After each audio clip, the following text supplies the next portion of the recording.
अब देखो isomerism, isomerism का हमको एक पार्ट अभी देखना है 11th क्लास में। दूसरा जो मोर इम्पोर्टेंट पार्ट है स्टीरियो आइसोमेरिज्म, वो हम लोग क्लास 12 में देखते हैं। तो आइसोमेरिज्म थोड़ा सा आपने पढ़ा भी होगा पहले भी। आइसोमेरिज्म का मतलब क्या होता है? आइसोमर्स क्या होते हैं? कंपाउंड जिनके मॉलिक्यूलर फॉर्मूला सेम हो, बट फिर भी कुछ प्रॉपर्टीज में एटलीस्ट एक प्रॉपर्टी में तो वो डिफर करते ही है। That property could be physical, could be chemical. Iso का मतलब होता है इक्वल, MER मर का मतलब होता है पार्ट्स। ये टर्म जो आइसोमर थी that was given by Berzelius. तो आइसोमेरिज्म ऑर्गेनिक कंपाउंड में भी मिलता है, इनऑर्गेनिक कंपाउंड में भी मिलता है। कोऑर्डिनेशन कंपाउंड आगे करके हम एक चैप्टर पढ़ते हैं क्लास 12 में, उसमें वन ऑफ द टॉपिक उसमें भी वो आइसोमेरिज्म इन कोऑर्डिनेशन कंपाउंड है। पर आइसोमर्स का मतलब वहां भी वही है कि कंपाउंड जिनका फॉर्मूला सेम हो लेकिन एटलीस्ट कुछ प्रॉपर्टी में, कम से कम एक प्रॉपर्टी में कुछ डिफरेंस है। तो डिफरेंस है तो कोई ना कोई फिर डिफरेंस भी होगा, बिल्कुल एग्जैक्टली सेम तो नहीं होंगे। फॉर्मूला सेम है पर कुछ ना कुछ फर्क होगा। तो आइसोमेरिज्म को ब्रॉडली दो कैटेगरी में डिवाइड करते हैं। सबसे पहले एक होता है स्ट्रक्चरल आइसोमेरिज्म, एक होता है स्टीरियो या स्पेस आइसोमेरिज्म। स्ट्रक्चरल आइसोमर्स क्या होते हैं कि कंपाउंड का फॉर्मूला सेम है लेकिन उनका जो स्ट्रक्चर बना दो कंपाउंड का वो अलग है। उनके स्ट्रक्चर में कुछ ना कुछ फर्क है।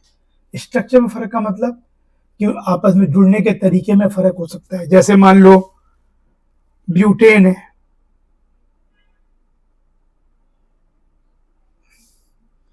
अभी हम ऑर्गेनिक के पॉइंट ऑफ व्यू से बात कर रहे हैं, वैसे इनऑर्गेनिक में भी स्ट्रक्चर स्टीरियो होता है पर उसके फिर डिफरेंस टाइप में डिफरेंस आता है। अभी हम ऑर्गेनिक के पॉइंट बात कर रहे हैं। जैसे ब्यूटेन है, ये कंपाउंड 2 मिथाइल प्रोपेन है, फॉर्मूला दोनों का सेम है लेकिन देखो इसके लिंकिंग में इसका ये एन ब्यूटेन है, ये 2 मिथाइल प्रोपेन है। तो देखो जुड़ने के तरीके में कुछ ना कुछ फर्क है। तो अगर प्रॉपर्टी के डिफरेंस का कारण उनका कॉन्स्टिट्यूशन है, बनने का तरीका, लिंकिंग का तरीका, तो दैट इज स्ट्रक्चरल आइसोमर्स। फिर एक होता है स्टीरियो आइसोमेरिज्म, उसमें क्या है दो कंपाउंड के स्ट्रक्चर सेम है, एक दूसरे से फॉर्मूला सेम है। फॉर्मूला तो सेम है ही, वो तो मेरा सबसे पहली डेफिनेशन हो गई आइसोमर की। अब उनका स्ट्रक्चर भी सेम है दो कंपाउंड का, मतलब एक दूसरे से जुड़ने का तरीका भी सेम है। लेकिन हमने अभी तक पढ़ा कि जो ऑर्गेनिक कंपाउंड होते हैं उसमें कार्बन के एक अपना sp3 हाइब्रिडाइज होता है, sp2 होता है, यानी उनका एक स्पेस में उनके कोवेलेंट बॉन्ड्स होते हैं, यानी स्पेस में एक ओरिएंटेशन है, स्पेस में एक शेप है। तो मान लो दो कंपाउंड का स्ट्रक्चर सेम है लेकिन because the difference in properties because of कि स्ट्रक्चर सेम होने के बावजूद उनके स्पेस के अरेंजमेंट में कुछ फर्क है। स्पेस में जो ग्रुप्स है वो एक दूसरे के रेस्पेक्ट में अलग वे में ओरिएंटेड है, जुड़ने का तरीका वही है पर स्पेस ओरिएंटेशन अलग है।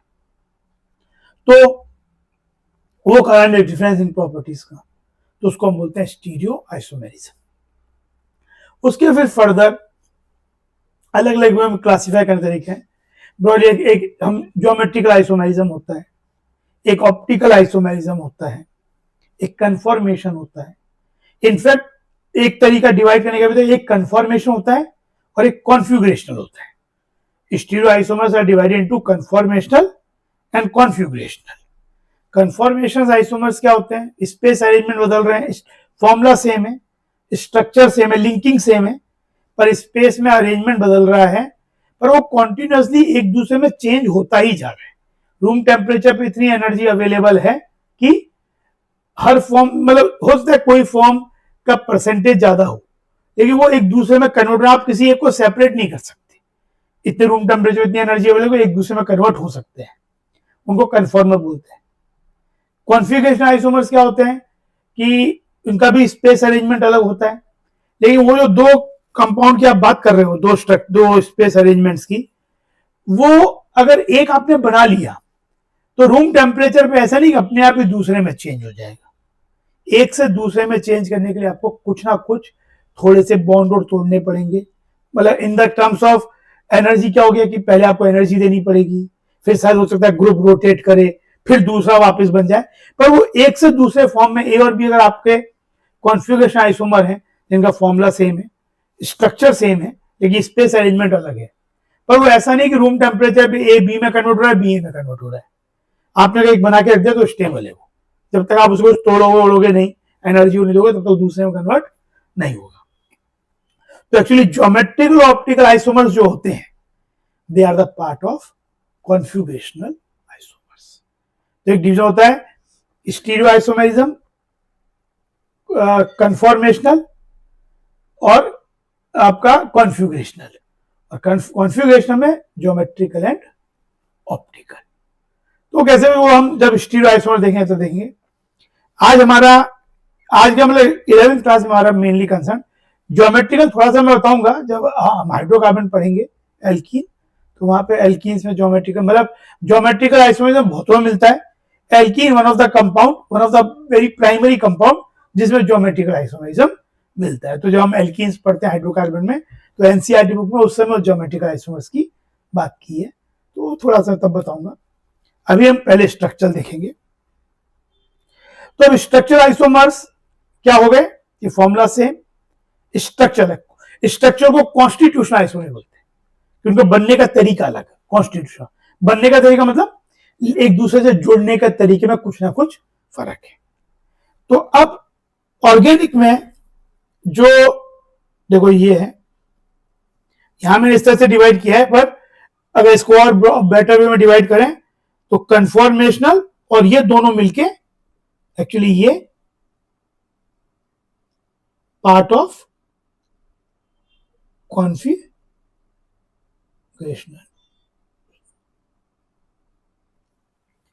कन्फॉर्मेशनल क्या हो गया, जैसे एक नॉर्मल एग्जांपल देते हैं, मान लो हमारा ह्यूमन बॉडी है, हमने जैसे इस हाथ को यहां रखा, इधर रखा, ये हाथ मूव कर रहा है, तो लिंकिंग वही है, स्पेस में अरेंजमेंट बदलता जा रहा है।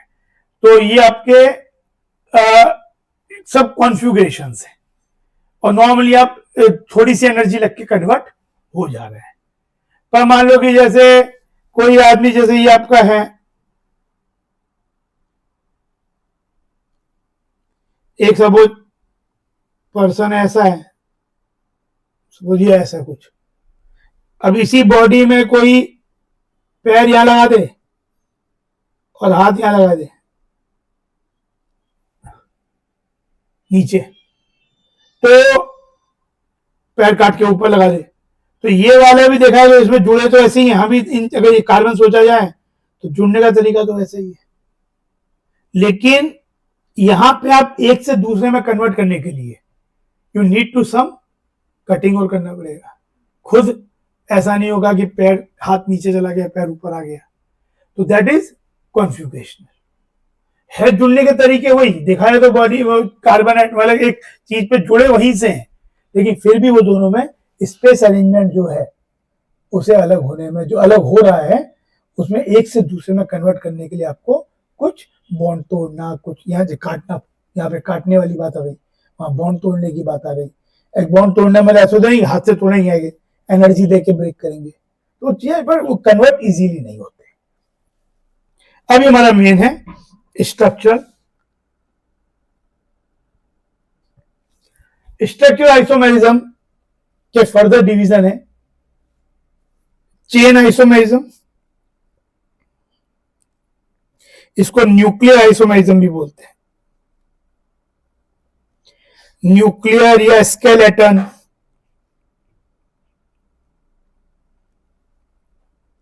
पोजीशन आइसोमेरिज्म, फंक्शनल आइसोमेरिज्म, फिर रिंग चेन आइसोमेरिज्म, मेटामेरिज्म, एक एक करके हम समझेंगे सब।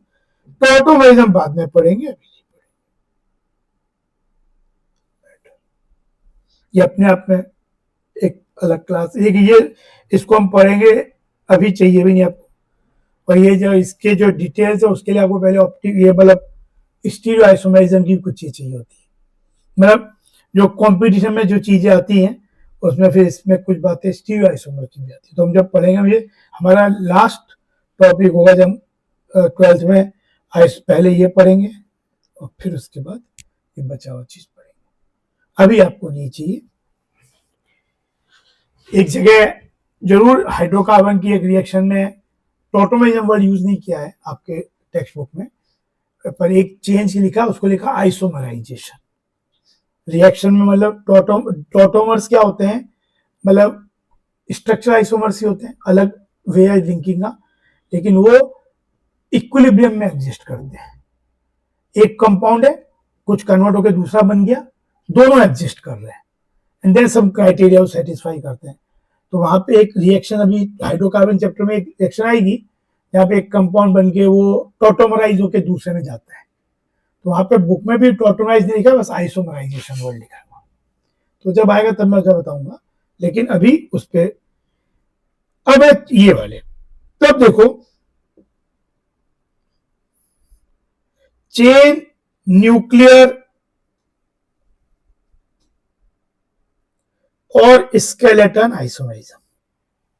कंपाउंड का molecular formula same, chain isomerism में क्लास ऑफ कंपाउंड भी सेम रहेगा, मतलब एल्केन है तो एल्केन ही है, एल्कीन है तो एल्कीन ही है, क्लास भी चेंज नहीं बदलता। मेन फर्क कहां पे आएगा, पेरेंट चेन में। या तो पेरेंट चेन बदल रही है, पेरेंट चेन कहीं पे 4 कार्बन कहीं 3 कार्बन की हो गई, या मान लो पेरेंट चेन भी सेम है पर इसके अंदर जो आपके साइड चेन्स हैं उसमें जोड़ने का तरीका अलग है, उसकी चेन अलग हुई। जैसे मान लो यही कंपाउंड था जो एक मैं एग्जांपल दिया था, ये था ब्यूटेन,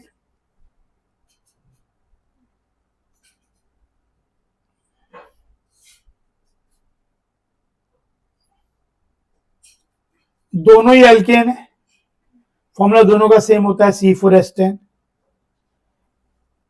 पर इसमें 3 कार्बन की चेन है, इसमें 4 कार्बन की चेन है दोनों ही एल्केन। तो ये it is a pair of chain isomer. Structure isomers तो है पेयर ऑफ, कौन से, chain isomers.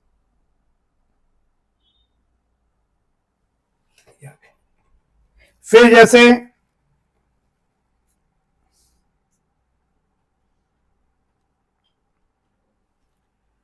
One two dimethyl cyclohexane है, इथाइल साइक्लोहेक्सेन हो जाए तो ये क्या हुआ, इसमें आपका पेरेंट चेन सेम है लेकिन यहां पे ये डाइमिथाइल था, इथाइल हो गया। तो अगेन फॉर्मूला सेम है, क्लास सेम है कंपाउंड की, लेकिन आइदर पेरेंट चेन में कुछ फर्क आया था या फिर साइड चेन्स की लेंथ में फर्क आ रहा है, तो ये आपका हो जाएगा चेन आइसोमर। लेकिन फिर पोजीशन आइसोमरिज्म। पोजीशन आइसोमरिज्म में क्या है ना, सबसे आसान तरीका सोचने का है कि आपने 2 कंपाउंड के नाम लिखे, आईयूपीएसी नेम लिखे, उसके नेम में अगर जो न्यूमरल्स होते हैं उसको हटा दिया जाए, एक बार सोचो, इग्नोर कर दो, तो आपके नेम में कोई फर्क नहीं होगा। जैसे मान लो, मतलब आपके पास है ब्यूट 1इन,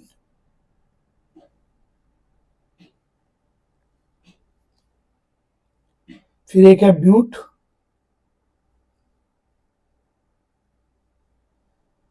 डबल बॉन्ड की पोजीशन फर्क होता है ट्रिपल, तो एक वैसे तो अलग, ये कंपाउंड क्या हो गया, फॉर्मूला सेम है, स्ट्रक्चर अलग है, लेकिन ये कैसा आइसोमर है, स्ट्रक्चर आइसोमर है। तो देखा कि मैं इसमें 2 और 1 को एक बार हटा लू, क्या पढ़ने में आ रहा है, ब्यूटी सेम पढ़ने में आ रहा है, दे आर, पर फिर भी वहां पे न्यूमरल्स अलग थे कुछ ना कहीं पे, ये पोजीशन आइसोमर है। जैसे प्रोपेन, क्लास ऑफ कंपाउंड यहां भी सेम रहेगा,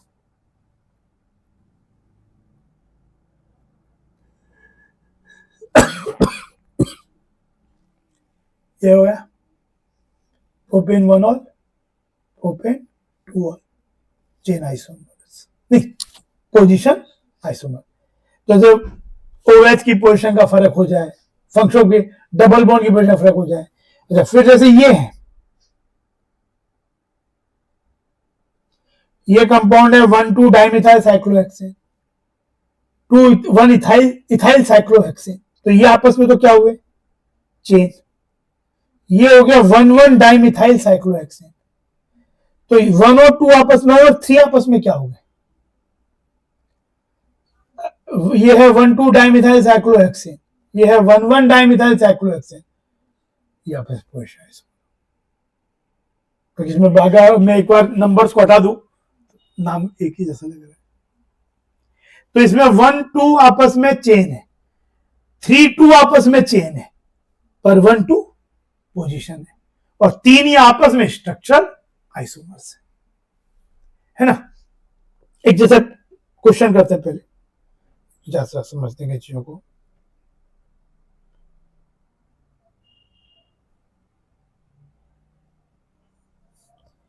C5H12 पेंटेन, नॉर्मल पेंटेन जो होता है, इसके मेक या हाउ मेनी स्ट्रक्चर आइसोमर्स में, क्वेश्चन ये, how many structural isomers possible?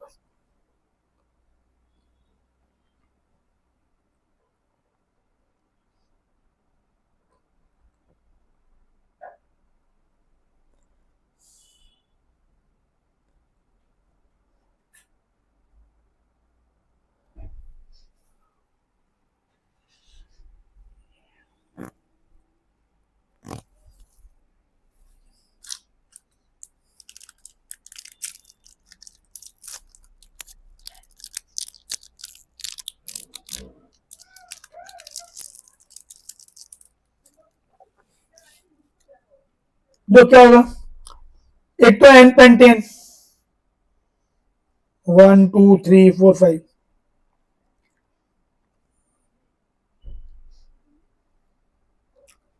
फिर 4 कार्बन की चेन हो जाए 2 मिथाइल,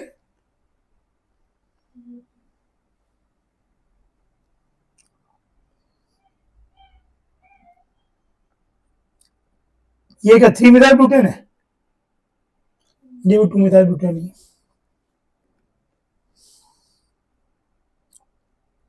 एक ये होगा 2 2,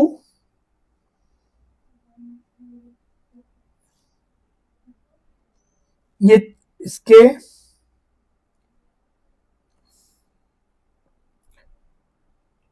और कोई है क्या इसका पेंटेन का, और कोई पॉसिबल है,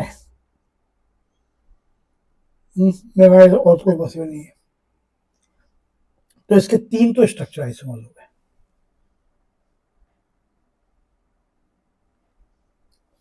मालूम इसको 1, इसको 2, इसको 3 होता है इसमें। अब select pair of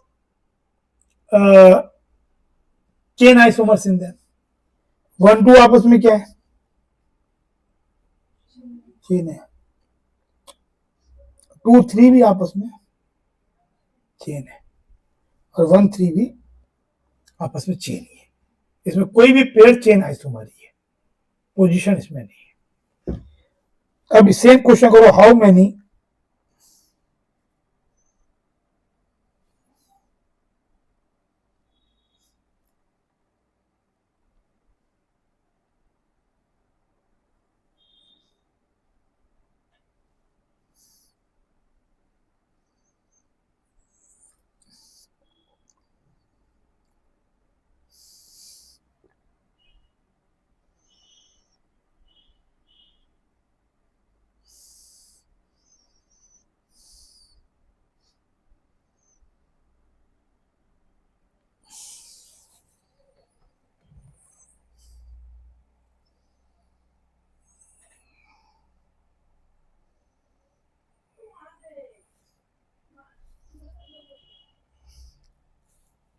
identify pairs of chain isomers, position isomer, पहले तो बताओ नंबर कितने, फिर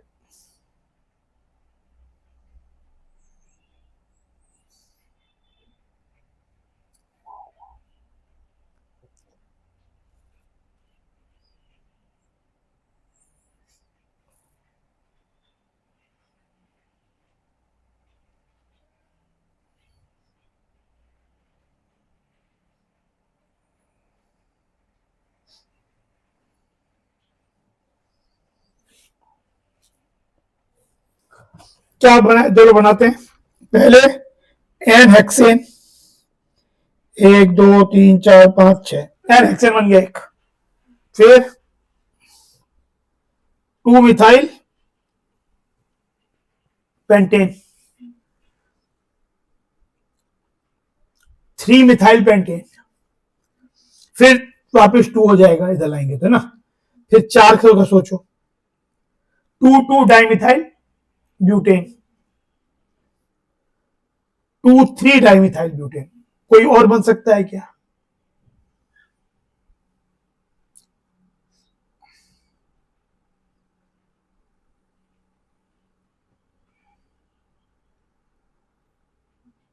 ब्यूटेन में कोई और पॉसिबिलिटी है क्या? अगर ब्यूटेन हम ऐसा बना है, कोई बोले मैं C2H5 कर दूं, ये चलेगा क्या? 2 इथाइल ब्यूटेन कोई चीज हो सकती है क्या?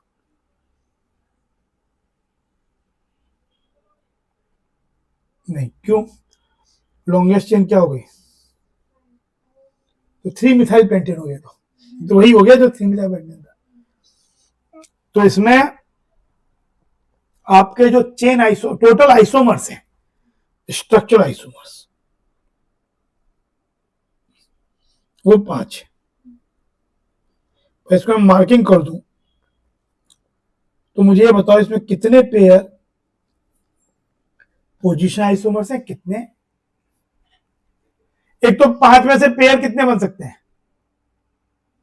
आप अगर PNC आप पढ़ लिया हो, या अगर एन अगर डिफरेंट चीजें हैं तो उसमें पेयर बन सकते हैं n(n-1/2), एन डिस्टिंक्ट चीजें हो तो, आइडेंटिकल की बात नहीं हो रही है, डिस्टिंक्ट। तो ये तो एन अलग चीज है, 5 अलग चीजों का क्या हो जाएगा? 5 5-1 4/2 यानी 10, जिसको हम लोग मैथमेटिक्स लैंग्वेज में 5C2 बोलते हैं, NC2 NCR, ठीक है ना। जब मतलब उसको हम पढ़ते हैं, if there are n distinct things the number of ways of selecting r objects is NCR। तो यहां पे 10 बनेंगे पेयर। अब हर पेयर को डिफाइन करो वो कौन सा है, चेन का एग्जांपल है या पोजीशन पे। तो देखो, अगर इसमें पोजीशन आइसोमर्स के पेयर कौन से था पहले मुझे, पोजीशन कौन सा होगा इसमें? ये देखो, 2 2 dimethyl butane and 2 3 dimethyl butane, 4 and, ये एग्जांपल ऑफ पोजीशन आइसोमर्स है। इनफैक्ट 2 और 3 जो है, 2 methyl pentane, 3 methyl pentane. Again अगर 3 और 2 को हटा दूं तो एक ही नाम हो जाएगा, ये भी पोजीशन आइसोमर्स है। चेन में बाकी जितने भी पेयर है, बाकी कितने पेयर बनेंगे? 8 पेयर और बनेंगे, 10 में बच के 2 बन चुके हैं। जैसे 1 2 1 3 1 4 1 5, और फिर तो ये हो गया। और ऐसे ही क्या हो जाएगा? 2 3 2 4 2 5, और फिर एक हो जाएगा 1 2 1 3 1 4 1 5, फिर 2 3 नहीं,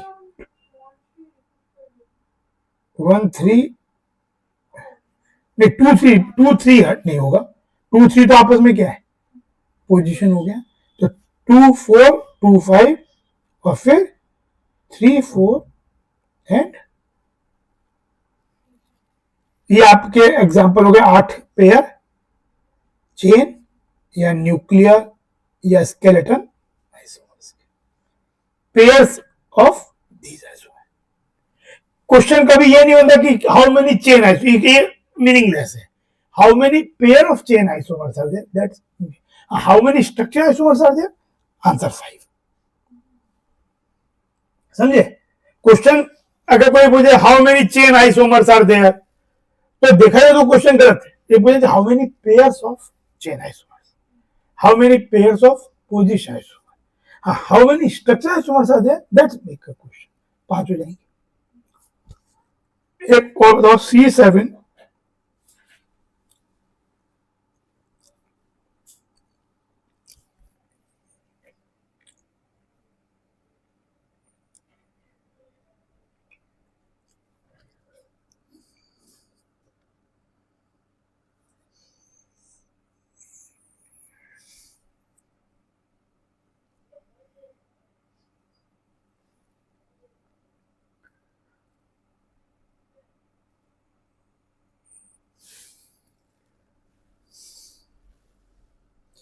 देखो, सबसे पहले 7 का है हेप्टेन, 1 2 3 4 5 6 7 7, 1 2 3 4 5 6 7 ये। देन 6 कार्बन का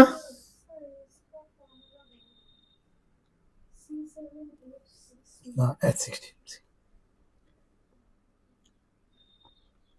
C7 H16, H14 के भी बन सकता है, वो बाद में बनाएंगे, फिर वो एल्कीन के हो जाएंगे ना, उसमें नंबर एल्कीन और साइक्लो एल्केन भी बन सकता है, वो फिर आगे आएंगे चीजें। वो अभी हमारा एम C7 H16 सही बात है। तो ये हो जाएगा 6 कार्बन का, 1 2 3 4 5 6, और यहां आ गया 2 methyl hexane, 3 methyl hexane, 4 methyl will again become 3 methyl ही हो जाएगा। फिर यानी ये 5 कार्बन के उस पर फोकस करते हैं, 1 2 3 4 5, 2 2 डाइमिथाइल, 2 3 डाइमिथाइल, 2 4 डाइमिथाइल, और एक 5 कार्बन के चेन है, तो ऐसा भी हो सकता है। देखो 3 इथाइल पेंटेन, 1 2 3 इथाइल पेंटेन, क्योंकि आप कैसे भी जाओ पेंटेन ही रहेगा, 1 2 3 4 5, 3 इथाइल पेंटेन बन सकता है, but you can make 2 ethyl pentane. तो 2 इथाइल पेंटेन क्या हो जाएगा, 1 2 3 4 5 6, it will ultimately 3 methyl hexane ही हो जाएगा, जो आपने यहां बनाया है। ये नहीं, पर ये बन सकता है। और वे 4 कार्बन में कोई पॉसिबिलिटी है क्या, 4 की चेन हो, तो एक हो सकता है ये है, एक यही बस पॉसिबिलिटी है। 2 2 3 ट्राइमिथाइल ब्यूटेन, 2 2 3 ट्राइमिथाइल ब्यूटेन। आप और कोई अगर दिमाग में आ रहा है बना के देखो, यू विल सी कि वो इनिशियम में कोई ना कोई हो जाएगा।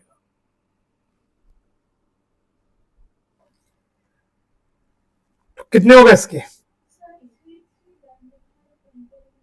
कौन सा 3 डाइमिथाइल पेंटेन, ये हो गया। अच्छा 3 2 2 डाइमिथाइल था, हाँ 3 3 भी होगा, होना चाहिए, 3 3 डाइमिथाइल भी होगा।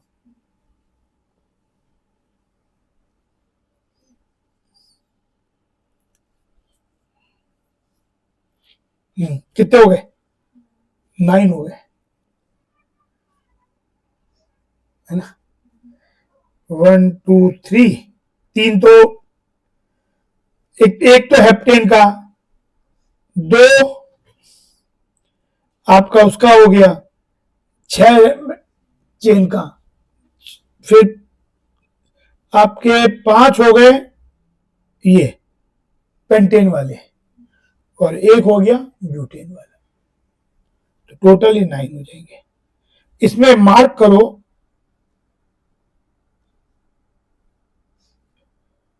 पोजीशन आइसोमर्स कौन से हैं।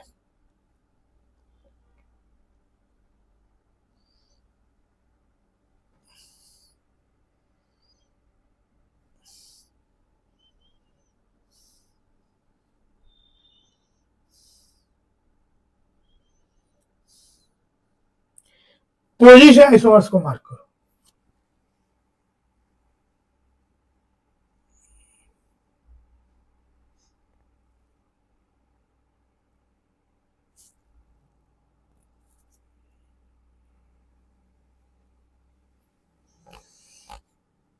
क्या 2 और 3 पोजीशन होगा? होगा। 2 मिथाइल हेक्सेन, 3 मिथाइल हेक्सेन। क्या 4 5 होगा? होगा। 2 2 डाइमिथाइल पेंटेन, 2 3 डाइमिथाइल पेंटेन। क्या 4 और 7 होगा? नहीं, 4 अभी तो इसमें कितने हो गए? 4 ये 4 6 होगा। होगा। 2 2 ये क्या हो गया? 2 4 हो गया। फिर क्या 4 5 नहीं, पहले 4 5 हो गया, 4 6 हो गया, 4 7 होगा। एक हो गया 2 2, एक 3 3 डाइमिथाइल। उसके बाद 5 और 6 भी होगा, 5 और 7 भी होगा, और 6 और 7 भी होगा, है ना। तो ये सब पेयर आपस में क्या हो गए? ये पेयर हो गए पोजीशन आइसोमर्स।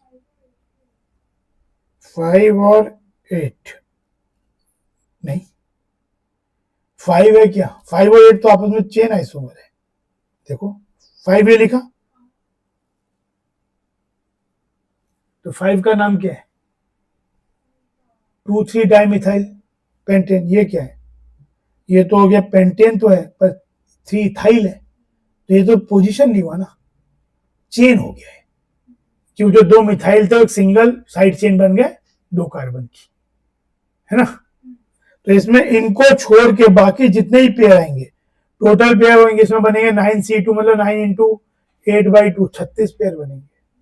तो 7 पेयर तो हो गए पोजिशन के, बाकी जो भी 29 पेयर बनेंगे ऑल आर चेन आइसोमर्स।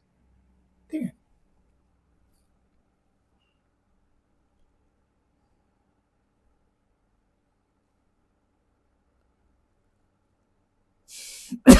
जैसे ये देखो, ये पोजिशन आइसोमर्स है।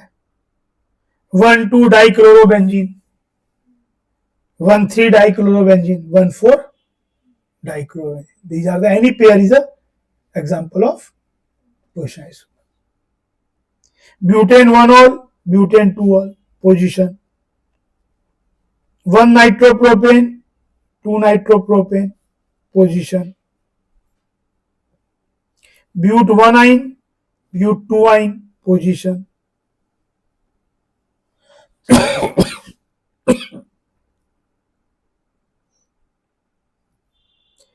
जाइलिन जिसमें 2 CH3 बेंजीन भी आते हैं, 1 2 डाइमिथाइल, 1 3 डाइमिथाइल, 1 4 डाइमिथाइल, ये वाले जो है। फिर एक है मेटामेरिज्म।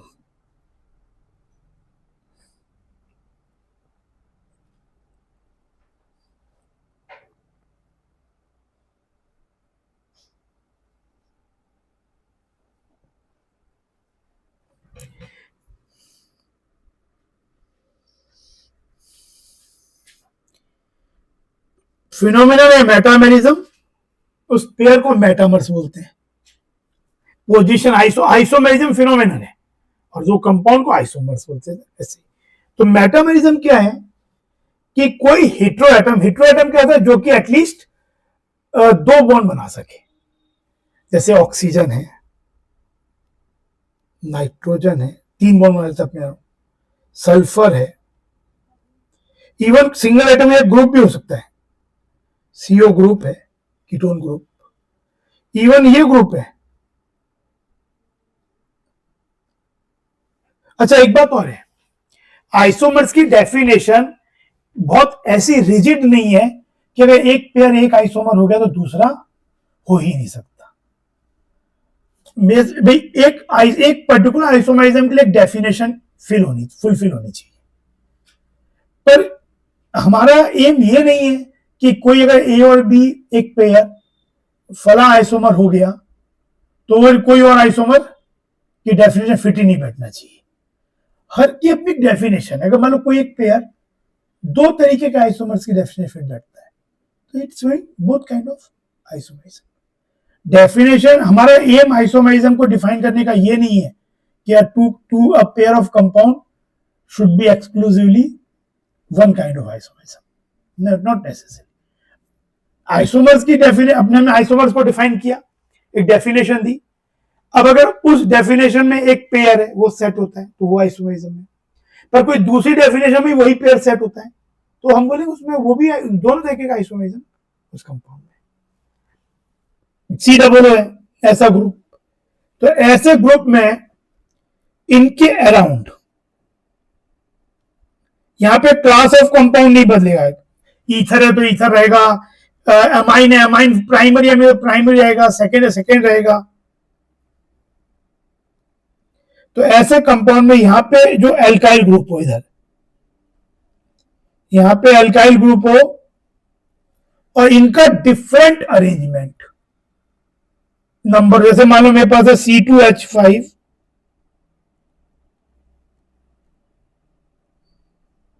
एक ये हुआ, और एक हो गया CH3,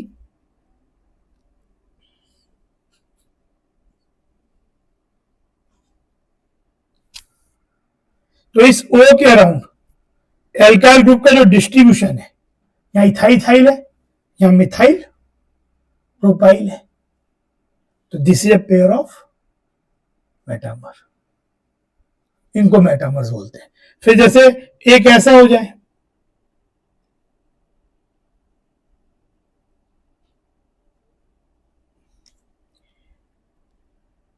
वन टू मेटामर है, 1 3 भी मेटामर है। यहां दो कार्बन का एल्काइल, यहां एक कार्बन और 3 कार्बन का, और ये भी मेटामर है। क्यों? यहां पे कार्बन एक और यहां 3 है, लेकिन इसके डिस्ट्रीब्यूशन देखो, ये प्रोपाइल है, ये आइसोप्रोपाइल ग्रुप है ना। ये वाला ग्रुप क्या होता था? ये तो प्रोपाइल होता था, और ये वाला ग्रुप आइसोप्रोपाइल होता है। तो यहां पे ये तीनों ही 1 2 1 3 2 3 all are example of pair of metamers. फिर जैसे मान लो ये है, अब जैसे लेकिन जो ये है 2 और 3 को ऑब्जर्व करो, इस कंपाउंड का नाम दे सकते हैं 1 मिथॉक्सी प्रोपेन, इस कंपाउंड का नाम, इसका नाम जाएगा 2 मिथॉक्सी प्रोपेन, ये प्रोपेन हो गया,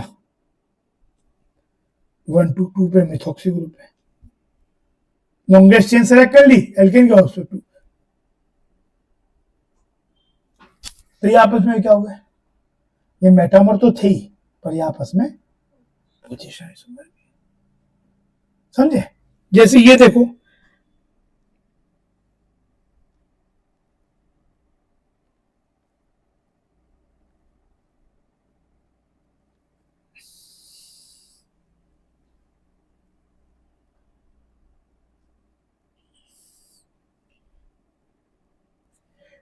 एक तो ये कंपाउंड का नाम हो गया 2 पेंटेनॉन या पेंटेन 2 ऑन, और ये हो गया पेंटेन 3 ऑन।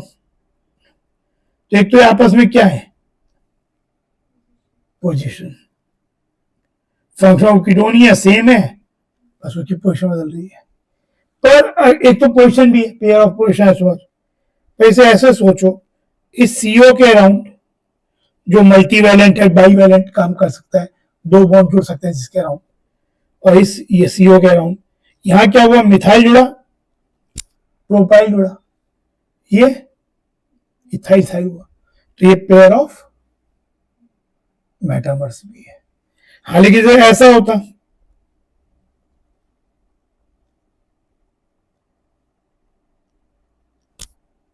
अब इसमें जो 1 2 थे, 1 2 पोजीशन भी थे, 1 2 मेटामर भी थे, पर 1 3 जो है, ये 3 ये they are not position isomer, compound अलग है। मतलब इसका नाम है पेंटेन 2 इसका नाम है 2 मिथाइल नहीं 3 मिथाइल ब्यूटेन 2 3 मिथाइल ब्यूटेन 2 तो ये कंपाउंड क्या हो गया, ये definitely this pair is not a position isomer, है भी तो क्या है, चेन आइसोमर। 1 और 3 आपस में क्या है, चेन आइसोमर। एक है पेंटेन 2 एक है 3 मिथाइल ब्यूटेन 2 और एक एग्जांपल है कि they can be treated as a pair of metamers. कि सीओ ग्रुप कह रहा हूं, एल्काइल का डिस्ट्रीब्यूशन अलग है, समझे। जैसे ये है नाइट्रोजन कह रहा हूं,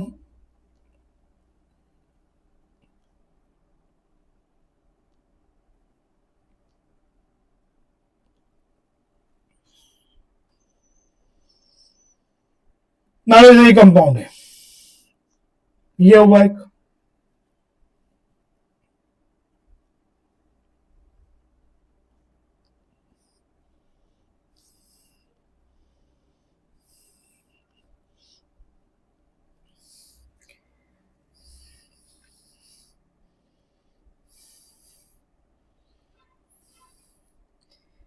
पर ये टर्शरी एमीन है तो you are not allowed to make it secondary amine.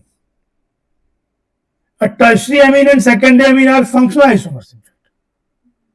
तो आपने ये टर्शरी है क्योंकि एन पे 3 एल्काइल जुड़े हैं, तो यू अगर आपको मेटामर चेक करना है तो यू मस्ट एंश्योर कि ऑल शुड बी टर्शरी। तो इसलिए मैं यहाँ पे एच नहीं आ सकता एन पे, मैं ऐसे ही नहीं 2 एल्काइल और 1 एच, तो ये किया, फिर ये वाला आइसोप्रोपाइल बना दिया इसको, ये बन गया सब C2, इसको एक को यहां ले आए। फिर एक हो सकता है कि CH3 एक कर दिया और ये कर दिया, है ना। फिर होता था कि जो 4 ग्रुप का 4 कार्बन का जो एल्काइल होता है उसको लिखने कितने तरीके होते हैं, प्रोपाइल के लिए 2 होते हैं, आइसोप्रोपाइल प्रोपाइल। 4 वाले के लिए होता है, एक होता है नॉर्मल ब्यूटाइल।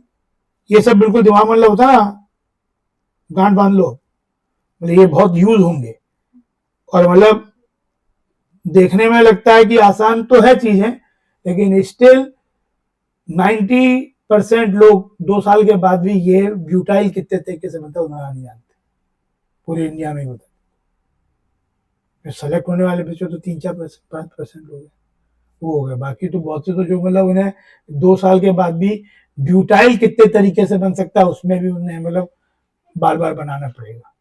और बनाने के बाद कुछ लोग मतलब जो अच्छे स्टूडेंट हैं 2 साल बना ब्यूटाइल, ये सीधे याद ही होना चाहिए, बनाना भी आना चाहिए। उसको जैसे वो याद नहीं है, जब बनाते बनाते कभी गलत कभी से बना दिया, और 80% तो उन्हें आइडिया भी होगी पूछा क्या जा रहा है, मतलब क्या है बात को पूछने का। तो मतलब ये बिल्कुल दिमाग में अच्छी तरह बहुत यूज हुआ है, बहुत सिंपल चीज, लेकिन ये जितना जल्दी हमें क्लियर चीजें होती हैं आगे बढ़ने में आसानी पड़ती है। जैसे एक तो ये हो गया, क्या हो जाएगा CH3 CH, इसे बोलते हैं आइसो ब्यूटाइल। एक था टर्शरी ब्यूटाइल और एक था सेकेंडरी, है ना,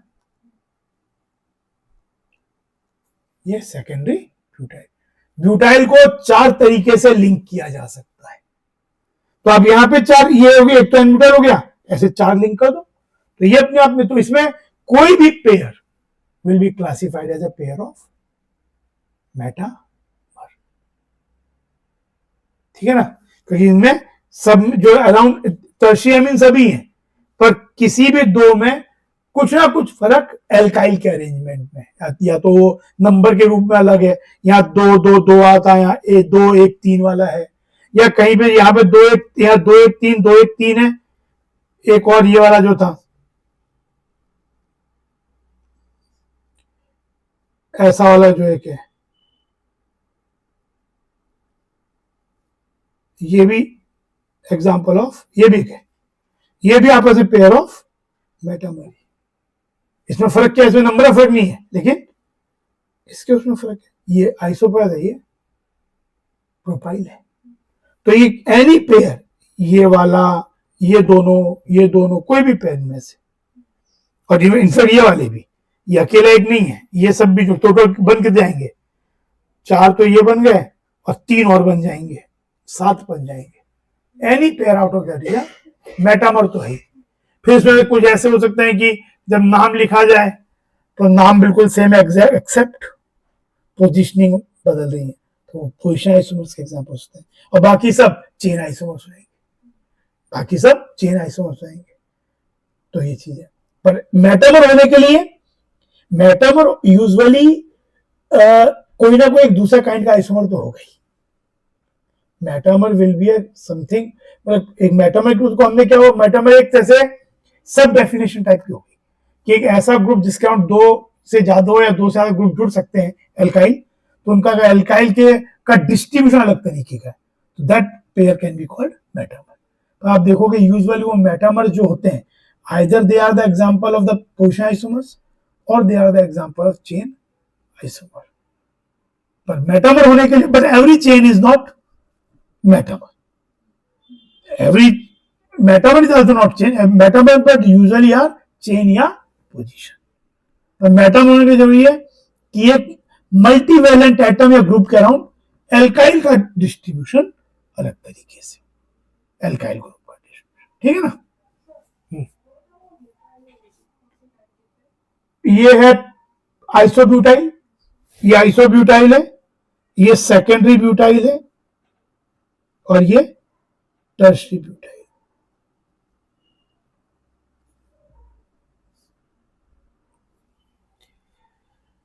तो मेटामर्स ये हो गए। इवन एस्टर्स जैसे होते हैं, ये देखो, ये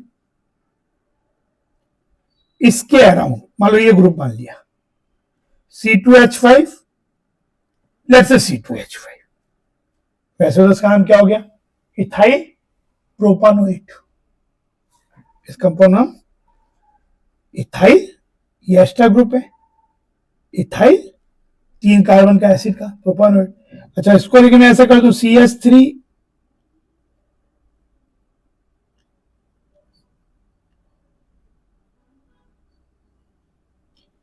तो ऐसा तो कंपाउंड हो गया प्रोपाइल इथानोएट। पर अगर मैं COO के मल्टीवैलेंट डाइवैलेंट ग्रुप की तरह मानूं, तो this pair is also example of metamer. यहां ऐसा एल्काइल, ये एल्काइल यहां पे इस तरह से, इवन इसको इधर कर दो वो भी मेटामर है, क्योंकि यहां तो ये वाला ग्रुप भी एग्जैक्टली सेम नहीं है ना, C पे जुड़ रहा है या O पे जुड़ रहा है, सही फर्क आ जाएगा, ठीक है। तो ये मेटामर्स इस तरीके से। तो मेटामर्स हो गए, पोजीशन हो गए, चेन हो गए। अब एक आता है फंक्शनल आइसोमरिज्म।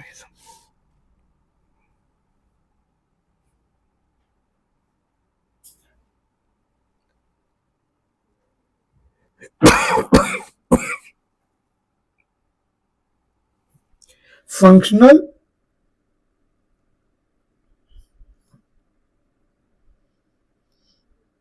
या functional group isomerism. These are the isomers which differ most in their properties.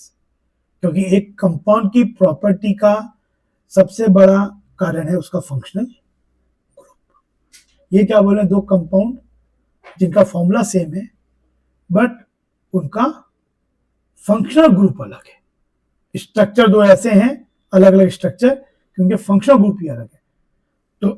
तो जब फंक्शनल ग्रुप भी 2 कंपाउंड के अलग है, तो they are the 2 different compounds all together, तो they will differ maximum in their properties.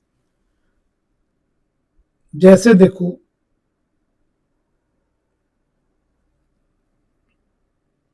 Alcohol ether, CH3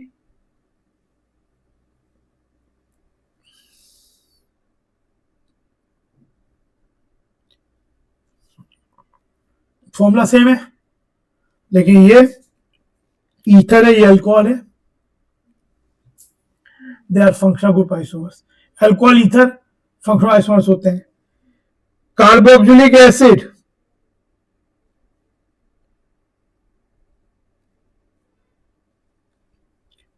and esters. जैसे अब ये जो है इसमें जैसे आपके अल्कोहल ईथर में अगर आइसोमराइज्म होना है तो मिनिमम 2 कार्बन का बनना पड़ेगा। अल्कोहल तो 1 कार्बन का बन सकता है पर ether can not be of minimum. Ether भी हो तो CH3 और CH3 होना पड़ेगा। तो आपके पास आप कोई बोले भाई फंक्शनल ग्रुप आइसोमराइज्म अल्कोहल ईथर का कितने मिनिमम कार्बन होना पड़ेगा? 2 कार्बन। जैसे कार्बोक्सिलिक एसिड और एस्टर्स है, CS जैसे RCOOR होता है, R डैश हो सकता है। जैसे मान लो CH3 ये है मिथाइल एसीटेट, मिथाइल इथानोएट, पर मैं ऐसा कर दूं तो ये क्या हो गया? Propanoic acid. पर ये दोनों का फॉर्मूला सेम ही है, पर फंक्शनल ग्रुप अलग हो गया। भाई मैंने क्या किया, एक एच छोड़ के CH2 यहां डाल दिया। तो एस्टर्स और कार्बोक्सिलिक एसिड मिनिमम उसमें 2 कार्बन होने पड़ेंगे। जैसे HCOOCH3, दिस इज, इसका नाम क्या है IUPAC acid? Methyl methanoate, common name methyl formate. और एक ऐसा हो जाए CH3 एसिडिक एसिड, है ना, ये आपस में फंक्शनल ग्रुप आइसोमर है। तो एस्टर्स और कार्बोक्सिलिक एसिड आपस में फंक्शनल ग्रुप आइसोमर्स होते हैं। बहुत कॉमन वाले होता है, बाकी आगे जैसे बढ़ेंगे तो मतलब देख के समझ बहुत सी पॉसिबल हो सकती है, पर कुछ अभी है जो बहुत हम कॉमनली पढ़ते हैं। अल्कोहल ईथर है, aldehyde ketones minimum 2 carbon, minimum 3 carbon, या CH3 CH2CHO प्रोपेनॉल, और CH3 COCH3 प्रोपेन 2 है ना, प्रोपेन 2। तो ये कीटोन और एल्डिहाइड हो गए, पर 3 मिनिमम इसमें 3 कार्बन होने पड़ेंगे। फिर alkene and cycloalkene minimum 3 carbon. जैसे प्रोपीन,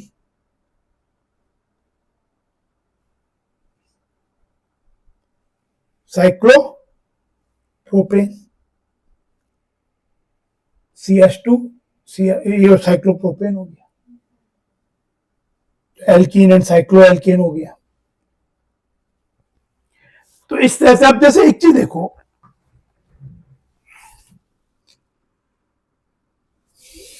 एक जो होती है डिग्री ऑफ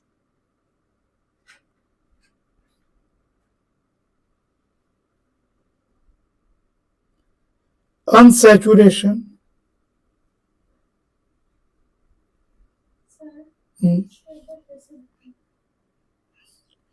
अभी इसी को अभी हम इसी पे चल रहे हैं। मैं एक चीज वापिस कहूंगा, मैं देख लो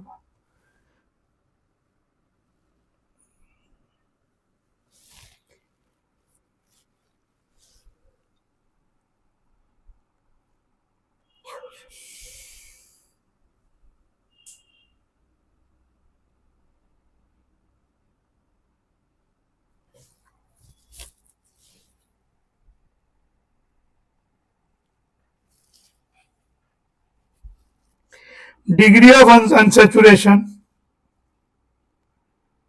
या इसी को अनसैचुरेशन फैक्टर,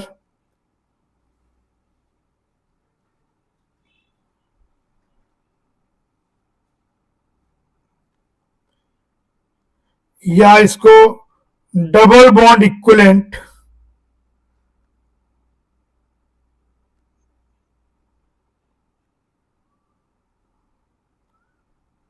DB, या इंडेक्स ऑफ हाइड्रोजन डेफिशिएंसी, कुछ भी बोले, इसको रिप्रेजेंट करते हैं small d equal to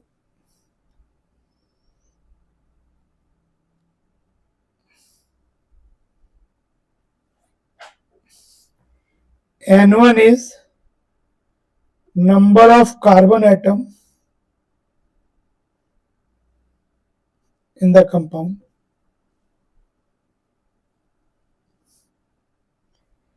N2 number of H atoms plus halogen atoms minus nitrogen oblique phosphorus atoms compound में अगर है तो ignore oxygen oblique sulphur while counting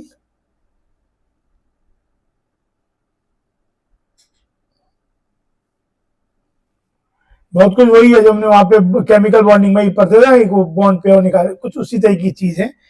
number of carbon atoms हो गया N1, N2 की value H atoms compound में, halogen atoms जो single bond से जुड़ते हैं, नाइट्रोजन फॉस्फोर एटम सब्ट्रैक्ट कर देंगे, ऑक्सीजन सल्फर को व्हाइल कैलकुलेटिंग डी इग्नोर कर देंगे। अच्छा, अब अगर डी की वैल्यू 0 आ गई, सपोज किसी कंपाउंड में डी 0 आ गया, डी 0 का मतलब है कि उस कंपाउंड में कोई भी डबल बॉन्ड नहीं है। अच्छा, एक double bond is equal to a ring, क्योंकि डबल बॉन्ड में क्या हुआ, एक एक एटम हटके एक बॉन्ड बनता है। एक रिंग बनाने के लिए भी करना पड़ेगा, इधर का एक एटम हटाओ, उधर का एक एटम हटाओ और आपस में जोड़ दो, मिनिमम 3 कार्बन होने चाहिए। तो एक जो डबल बॉन्ड है it is equivalent to a ring. आपने अगर रिंग बना दिया तो फिर वो पाई बॉन्ड की जरूरत नहीं पड़ेगी। तो डी की वैल्यू अगर 0 है तब उस कंपाउंड में कोई रिंग नहीं है, कोई डबल पाई बॉन्ड नहीं है, कुछ नहीं है, सब जगह टेट्रावैलेंसी कार्बन की सिंगल बॉन्ड के थ्रू सेटिस्फाई होगी। H की अपनी जो है वो सिंगल बॉन्ड होगा, N कहीं है तो 3 सिंगल बॉन्ड होंगे, ऑक्सीजन कहीं है तो 2 सिंगल बॉन्ड के थ्रू जुड़ा हुआ होगा जब D 0 है। D इक्वल टू 1 का क्या मतलब है, अगर D 1 आ जाए तो D 1 का मतलब है या तो एक पाई बॉन्ड है वहां, या अगर number of carbon atoms permit करते हैं तो एक रिंग है बिना किसी पाई बॉन्ड के। A ring is equivalent to a D equal to 1. D equal to 1 can be a ring or pi bond.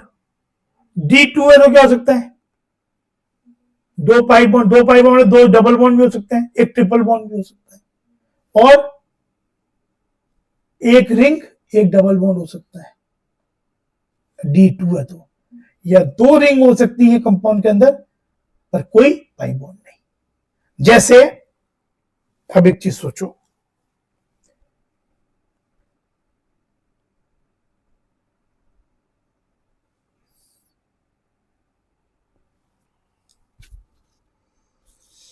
जैसे C6H6 ये कंपाउंड है, इसका डी कितना है, फॉर्मूला लगाओ।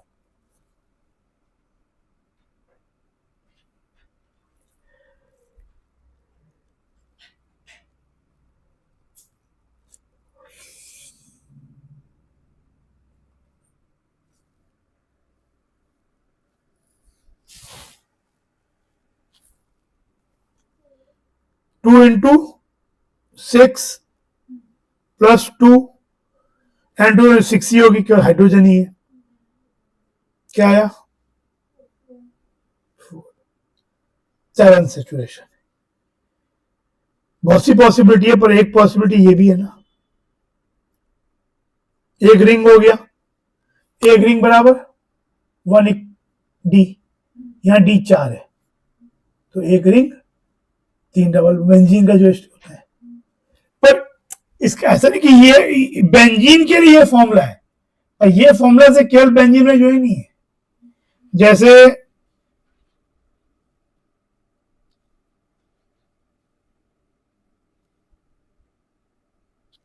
ये है, इस कंपाउंड को सोचो, इसमें क्या है, इसमें तो सी रखोगे तो यहां पे आपको एक एच चाहिए, यहां एक एच चाहिए, इधर एक एच, इधर चाहिए, अभी एक एच ही चाहिए, तो ये भी दो रिंग है इसके अंदर और 2 डबल बॉन्ड है तो डी 4 हो गया।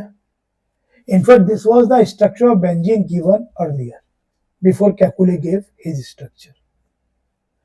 तो जहां तक फॉर्मूला सेटिस्फाई ये भी करता है, टेट्रावैलेंसी ये सब चीजें, लेकिन ये प्रॉपर्टीज जो बेंजीन की होती है उनको एक्सप्लेन नहीं कर पा रहा है स्ट्रक्चर, तो इसलिए इसको डाइवर्स स्ट्रक्चर बोलते हैं। पर कुछ दिनों तक ये भी प्रपोज किया गया था स्ट्रक्चर बेंजीन, आफ्टर दैट ये नहीं है, यही है पर ये चीज। जैसे तो यहाँ पे क्या हो गया, इसका नहीं कि ये जैसे आप ये बना दो, देखो ये फॉर्मूला मैच करेगा, इससे बात समझ में आती है कि आपने गलती नहीं की तो फॉर्मूला मैच करेगा। जैसे ये कंपाउंड है, 6 कार्बन है, कितना अनसैचुरेशन हो गया इसमें, 4 पाई बॉन्ड हो गए। ट्रिपल बॉन्ड मतलब 2 अनसैचुरेशन, डबल बॉन्ड मतलब 1 अनसैचुरेशन, ट्रिपल बॉन्ड 2। तो यहाँ पे कितने, 2 ट्रिपल बॉन्ड है, D4 हो गया।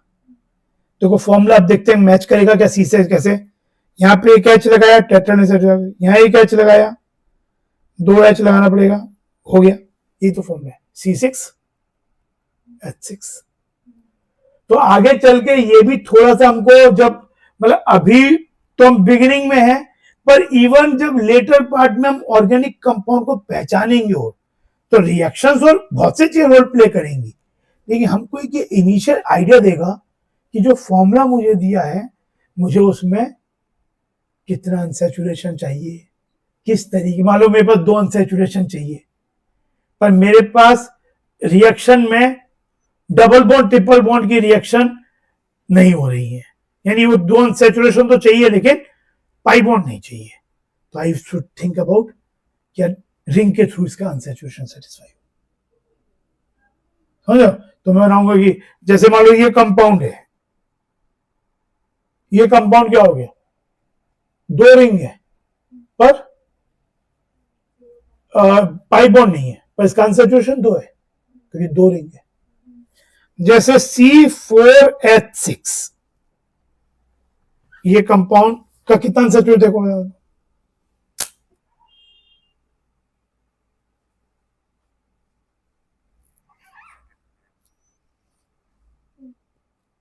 2 है ना, तो 2 अनसैचुरेट मतलब क्या क्या हो सकता है, it could be a triple bond alkyne, है ना। अब एल्काइन में 1 ब्यूटाइन और 2 ब्यूटाइन, ये आपस में क्या है, ये आइसोमर्स हैं पर they are not functional, they are position, 1 butyne 2 butyne. लेकिन फिर एक 2 unsaturation, double bond 2 double bond से भी हो सकता है, ऐसा हो जाए ऐसा हो जाए, है ना, इस तरीके का हो जाए।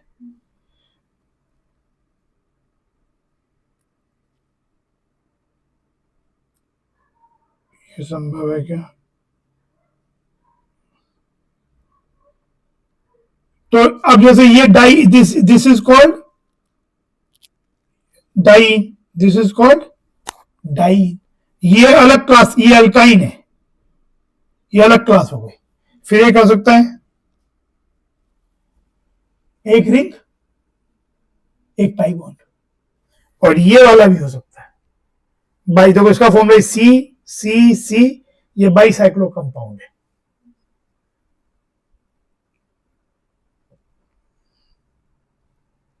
C4H6, इसमें 2 रिंग है पर पाई बॉन्ड नहीं है, तो इन सब में D2 हो गया। D=1 का मतलब क्या हुआ, जब किसी कंपाउंड का CnH2n है, इसका D कितना आएगा, अब मैं टेबल बना रहा हूं,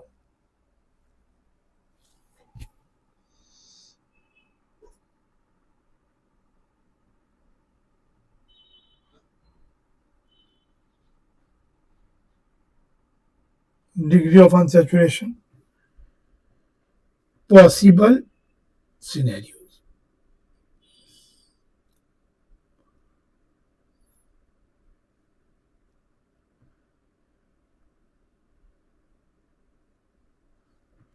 CnH2n, possible functional isomers, तो इसका du कितना आएगा, ट्वाइस एन प्लस 2 है ना, डी की वैल्यू 1 हो गई। तो इसमें पॉसिबल ऐसे हो सकते हैं, अगर मिनिमम कार्बन 3 हो तो ये रिंग बनने के लिए 3 कार्बन चाहिए। तो एल्कीन, एक तो एल्कीन तो 2 कार्बन से ही बन सकता है इथीन, लेकिन आइसोमर्स बनने के लिए एल्कीन और संग में साइक्लो एल्केन, साइक्लो एल्केन में एक रिंग हो गया तो फिर पाई बॉन्ड की गुंजाइश नहीं है क्योंकि डी एक ही चाहिए। पर ये बनने के लिए मिनिमम, इस सिनेरियो के लिए मिनिमम एन की वैल्यू 3 या 3 से ज्यादा चाहिए। जैसे प्रोपीन है, प्रोपीन क्या हुआ,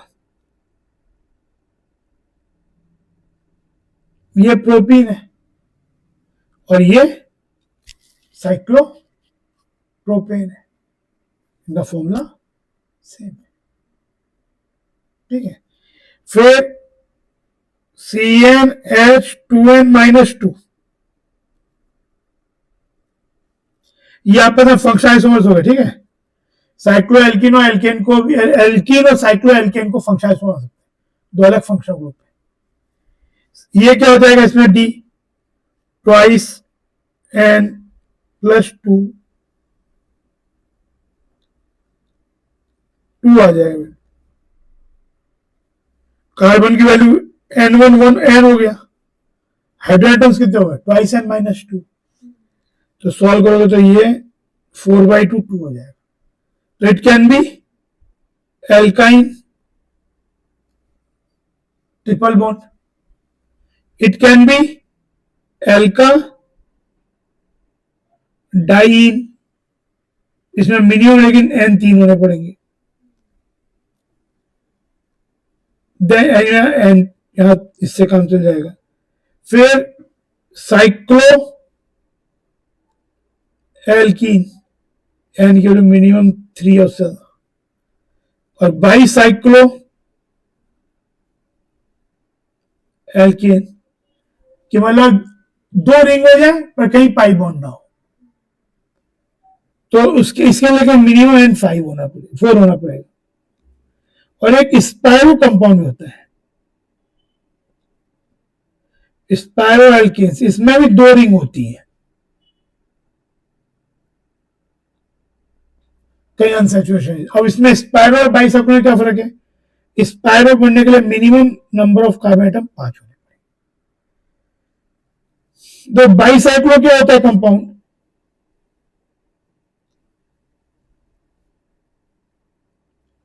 जैसे एक कार्बन ये है, एक कार्बन ये है। अब मुझे इस कार्बन से दूसरे कार्बन तक ट्रेवर्सिंग करना है, मतलब मूव करूंगा, तो 3 रास्ते हो सकते हैं। मान लो एक में ऐसे मूव किया, इधर एक ब्रिज हो गया, एक सपोज ये मूव किया, और एक, क्योंकि इसके पास क्या है, इसको हम एक तो 3-4 बॉन्ड तो इसके हम बन ही सकते हैं, एक में वैसे तो 4 एक और भी बन सकता है ऐसा रिंग, लेकिन यहाँ पे 3 रिंग बन जाए, 3 ब्रिज बन जाए, इधर से इधर, इधर से इधर।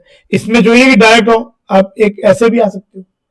तो ये जो कंपाउंड है, फिर यहां पे कुछ एच हो सकता है, एल्काइल हो सकता है, इस कंपाउंड को बोलते हैं बाई साइक्लो। और इसमें ये वाले 2 कार्बन मिनिमम नहीं भी होके टर्शी तो होंगे ही, 3 कार्बन तो इससे जुड़े हुए होंगे ही, तो इनको बोलते हैं bridge head carbons, these are known as bridge head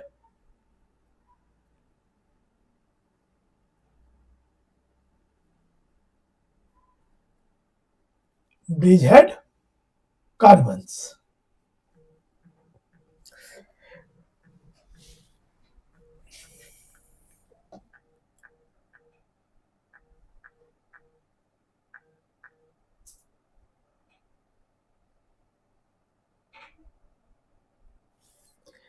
और एक होता है स्पाइरो, मान लो एक कार्बन है, इधर से एक ब्रिज स्टार्ट हुआ, यहां पे खत्म हुआ, दूसरा ब्रिज स्टार्ट हुआ, यहां खत्म, यानी कार्बन, जैसे ये तो 3 डिग्री मिनिमम था, 4 डिग्री होना जरूरी नहीं है, एच जुड़ सकता है, लेकिन ये होता ही क्वार्टरनरी। जेई दोनों की लेंथ सेम हो, ऐसा भी हो सकता है। इसको बोलते हैं स्पाइरो, स्पाइरो एल्केन्स। तो स्पाइरो बनने के लिए मिनिमम कार्बन 5 होने पड़ते हैं, इससे छोटा स्पाइरो नहीं बन सकता। ये वाला कार्बन सबसे लीस्ट कार्बन का स्पाइरो है, 5 कार्बन।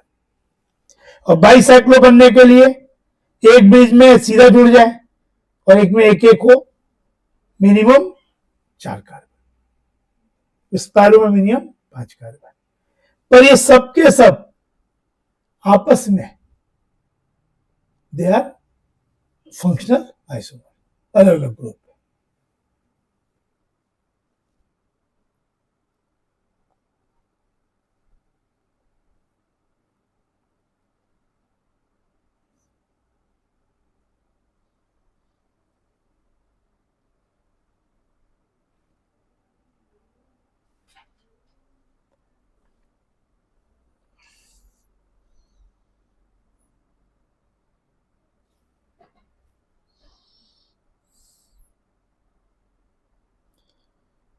अगर ऐसा है तो इसका क्या होगा, क्या कितना इसका डी है बताओ, और क्या पॉसिबिलिटीज हो सकती है इसकी।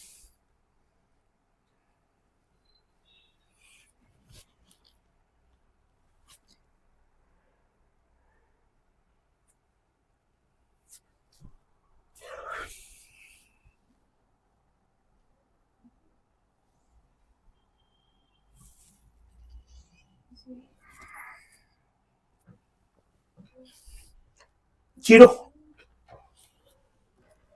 N1 के लिए N है, H के लिए 2N+2 है, ऑक्सीजन काउंट नहीं करते, तो D क्या होगा 2N1, ये फॉर्मूला है, क्या हो जाएगा 2 × N+2 माइनस, है ना। यानी ऑक्सीजन आपके पास है, कार्बन है, हाइड्रोजन है, लेकिन इसमें कोई भी अनसैचुरेशन नहीं है। कोई ऐसा दिमाग में कंपाउंड है एक ऑक्सीजन हो पर फिर भी डबल बॉन्ड नहीं होता है, अल्कोहल। अल्कोहल में ऑक्सीजन 2 सिंगल बॉन्ड से जुड़ जाता है, ईथर भी बन सकता है। तो this is the example of जिसमें अल्कोहल बन सकता है। अल्कोहल बनने के लिए एक कार्बन भी चलेगा, लेकिन अल्कोहल ईथर दोनों बनना है और वो आइसोमर्स होने हैं, तो मिनिमम 2 कार्बन होने पड़ेंगे। इथेनॉल डाइमिथाइल ईथर, इथेनॉल और डाइमिथाइल ईथर जो होता है, तो अल्कोहल्स हो गए, ईथर्स हो गए, मिनिमम। जैसे C2H6 हो तो यह CH3 CH2OH और यह CH3O CH3, है ना। देन ये बताओ इसका क्या होगा, CnH2NO, ये क्या रिप्रेजेंट करेंगे,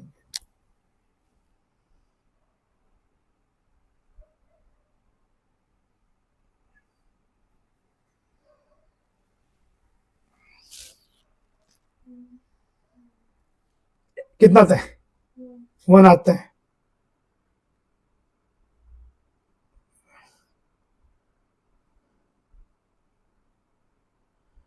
यानी आपके पास एक अनसैचुरेशन है, एक ऑक्सीजन भी है, तो क्या पॉसिबिलिटीज हो सकती है, बहुत कॉमन एल्डिहाइड, एल्डिहाइड हो, एल्डिहाइड एक कार्बन से ही बन सकता है।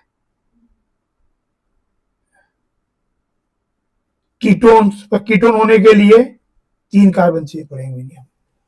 फिर एक हो सकता है कि आपके पास एक ऑक्सीजन है और एक रिंग है, तो ऐसा हो जाए कि रिंग में एक रिंग बन जाए, मतलब आपके पास एक अनसैचुरेशन है, तो एल्डिहाइड कीटोन का अनसैचुरेशन कहां पे होता है, कार्बन ऑक्सीजन बॉन्ड में, तो that takes care of D = 1।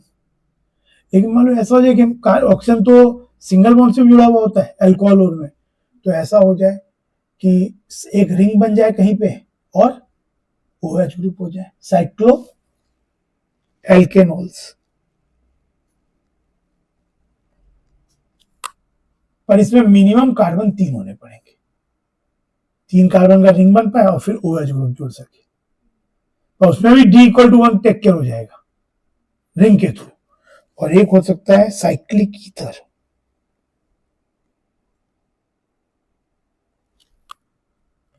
जैसे मेरे पास अगर ये कंपाउंड है, बनाओ इसके पॉसिबल स्ट्रक्चर आइसोमर्स बनाओ।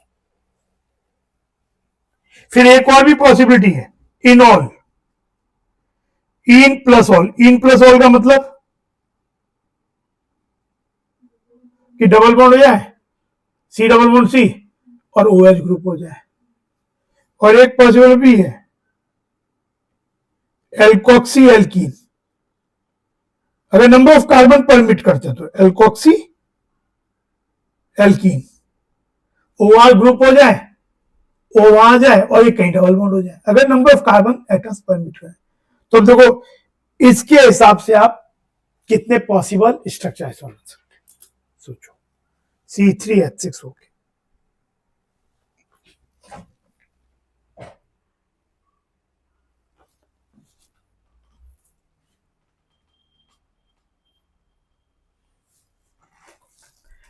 इसका आंसर जो एक है, तो सोचो कैसे बनाएंगे।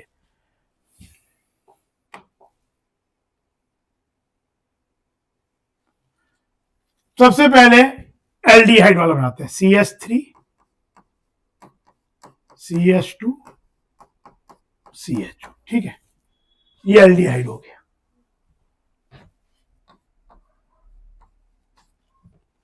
फिर एसीटोन,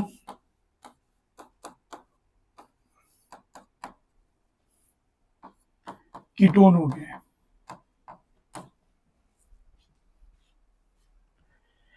फिर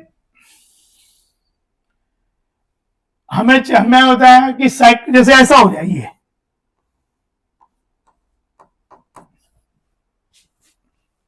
साइक्लोप्रोपेनॉल, रिंग का टेक फॉर्मूला ही बने, क्योंकि रिंग का जो रिंग है उसने एक डबल बॉन्ड का टेक केयर कर लिया, D=1 का। साइक्लिक ईथर ऐसा बन जाए,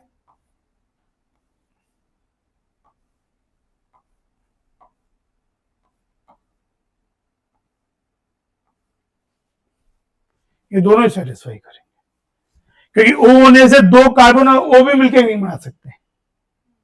तो ये क्या हो गया, यहां एक H जुड़ेगा, यहां 2 H जुड़ेंगे, ये तो CH3 है ही, तो ये भी फॉर्मूला हो गया C2H6 C3H6O। ये साइक्लिक ईथर हो गया, और ये भी साइक्लिक ईथर है, रिंग साइज 4 एटम की। फिर C डबल बॉन्ड C बन जाए ऐसे, ये हो जाए,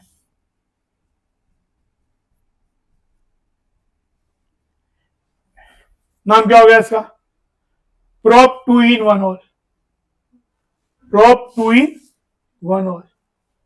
फिर एक ऐसा हो सकता है, इसका नाम प्रोप 1 in 2 ऑल, और एक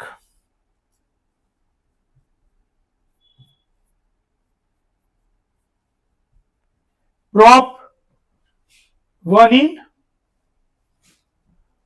1 ऑल, प्रोप 1 in 1 ऑल। फिर एक पॉसिबिलिटी ये भी है,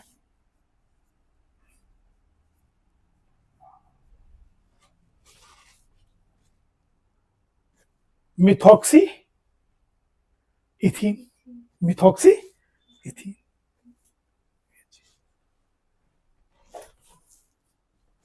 धीरे धीरे नंबर कैलकुलेट करना आ जाएगा। अभी शुरुआत में इश्यू ये नहीं है कि यार एक मिस हो गया, ठीक है, वी हैव टू धीरे केयरफुल रहेंगे तभी सीखेंगे भी। अल्टीमेटली तो एग्जाम में तो नंबर से ही मतलब रहेगा, एक मिस करेगा तो मिस हो जाएगा। लेकिन पहला स्टेप है बनाना सीखना, कि यह हो गया तो ये बचा है, फिर धीरे धीरे अपने आप एक्यूरेसी आ जाएगी, कोई छूट गया, कोई रिडंडेंट डबल ना हो जाए, फिर से ना बन जाए, तो धीरे धीरे प्रैक्टिस करता रहेगा।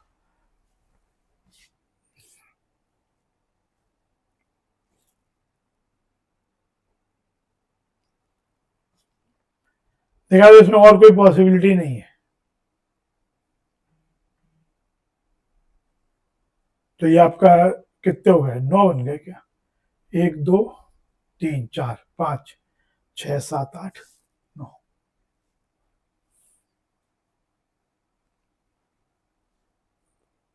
अल्कोहल वही हो सकता था, डबल हो गया, इधर इधर इधर, ठीक है।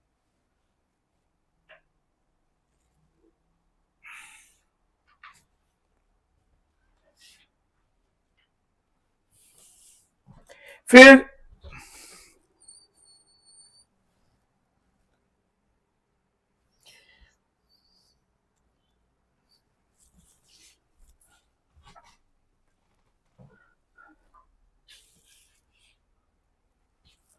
वो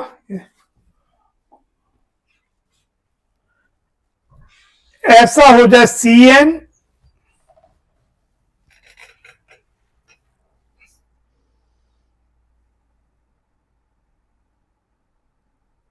इसका के D क्या होगा,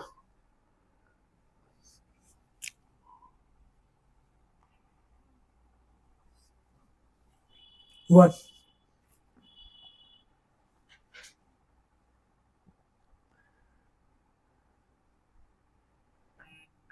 वन हो गया, तो ऑक्सीजन 2 चाहिए। तो बहुत कॉमन एग्जांपल कौन सा हो सकता है, कार्बोक्सिलिक एसिड,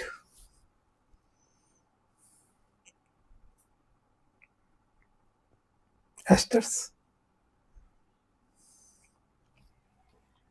हम एस्टर बनने के लिए मिनिमम कार्बन 2 चाहिए। एसिड तो एक ही कार्बन से बन सकता है, फॉर्मिक एसिड, लेकिन एस्टर के लिए कम से कम 2 कार्बन चाहिए।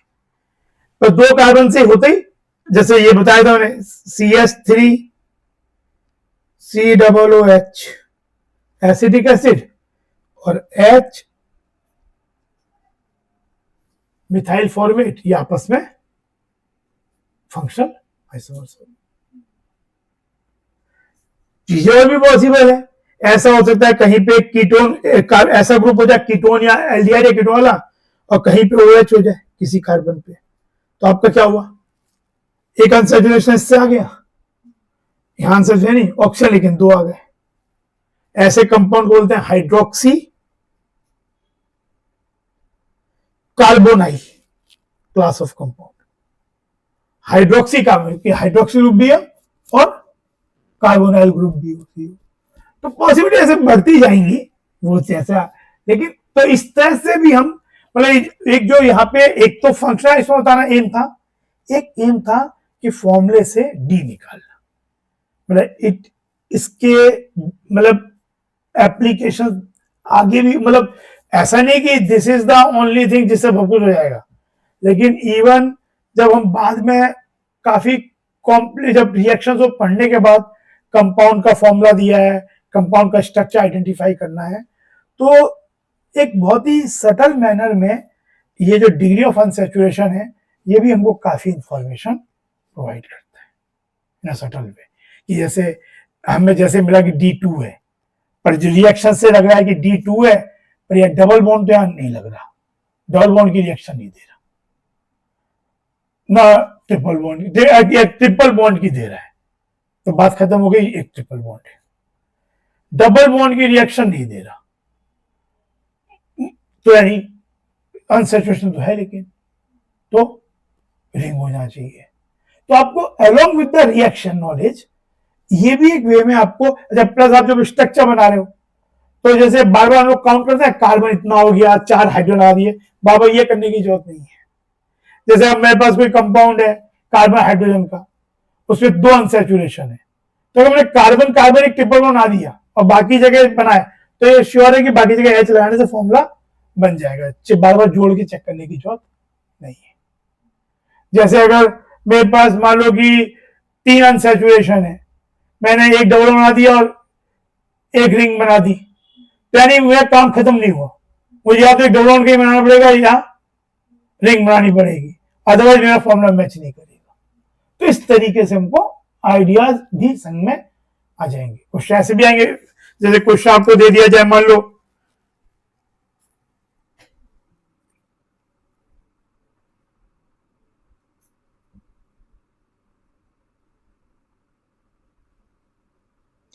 कोई आपसे पूछे ये जो कंपाउंड है इसमें कितना, इसका डी कितना होगा, what is is degree of unsaturation, दो रिंग है तो दो तो हो गया और 5 डबल बॉन्ड है तो इसका हो जाएगा कितना 7, यानी इसमें कार्बन कितने, तो देखो जैसे यहां पे कार्बन है 1 2 3 4 5 6 7 10 है, हाइड्रोजन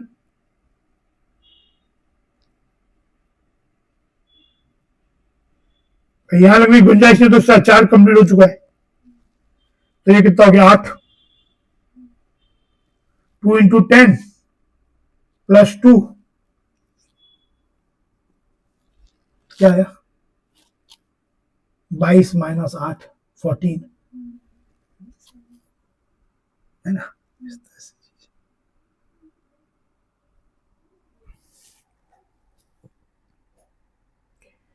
अच्छा, एक ring chain isomerism,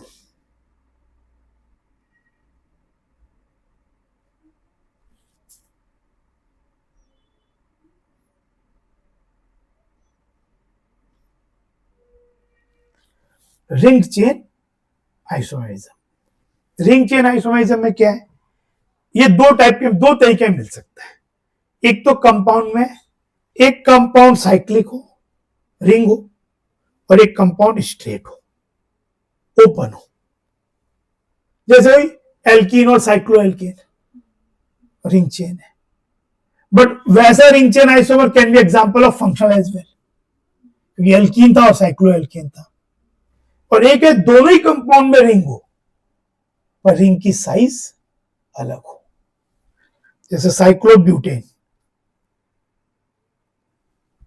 methyl cyclopropane, दोनों में रिंग है।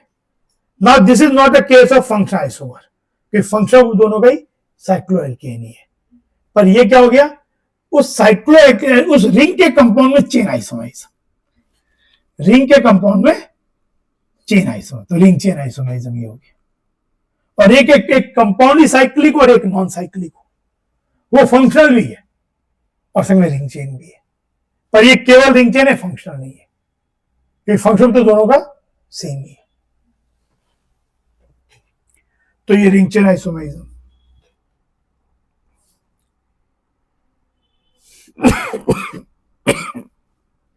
अच्छा, एक और करके जो बुक में, फिर नेक्स्ट क्लास में असाइनमेंट इसका हम लोग करेंगे ही, काफी क्वेश्चंस करेंगे। एक ये बताओ C5H11Cl make all possible structural isomers। C5H11 का ही मैंने तो बताया था, जैसे C3 जो प्रोपाइल होता है उसके 2 तरीके होते हैं, ब्यूटाइल के 3 तरीके होते हैं, ये पेंटाइल है, पेंटाइल के आप बना के देखो 8 तरीके होते हैं, बस उसी में आपको Cl जोड़ देना अलग अलग। पहले पेंटाइल के तरीके बनाओ कितने बन सकते हैं।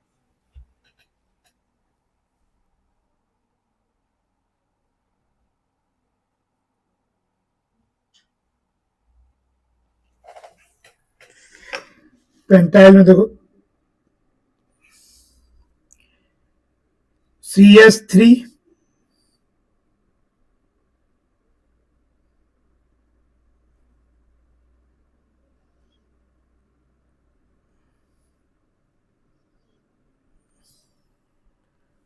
ये नॉर्मल पेंटाइल,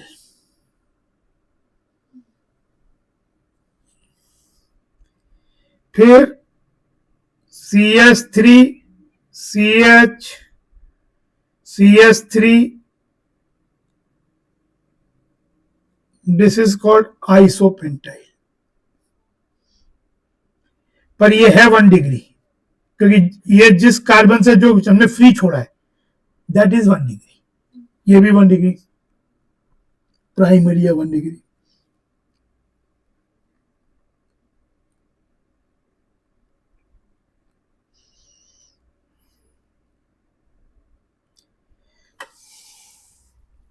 ये क्या आपका होगा,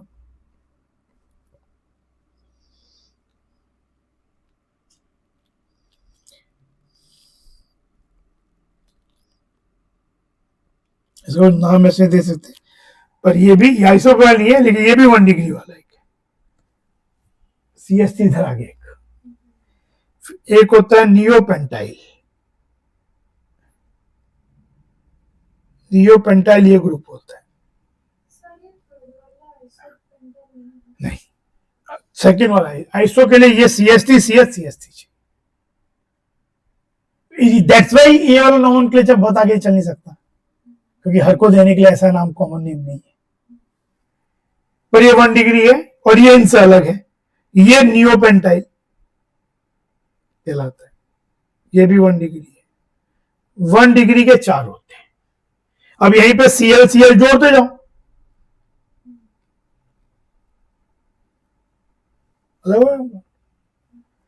देन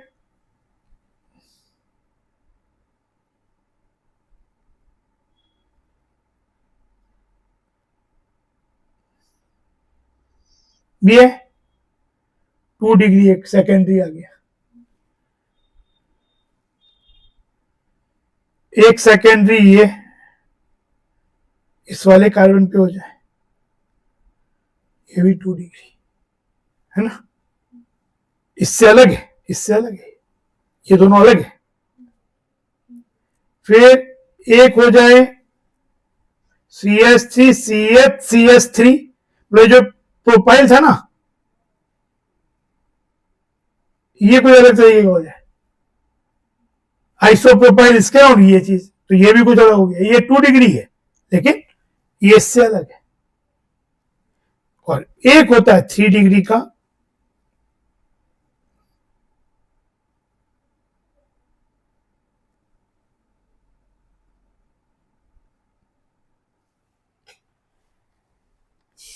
इसके 8 बन सकते हैं,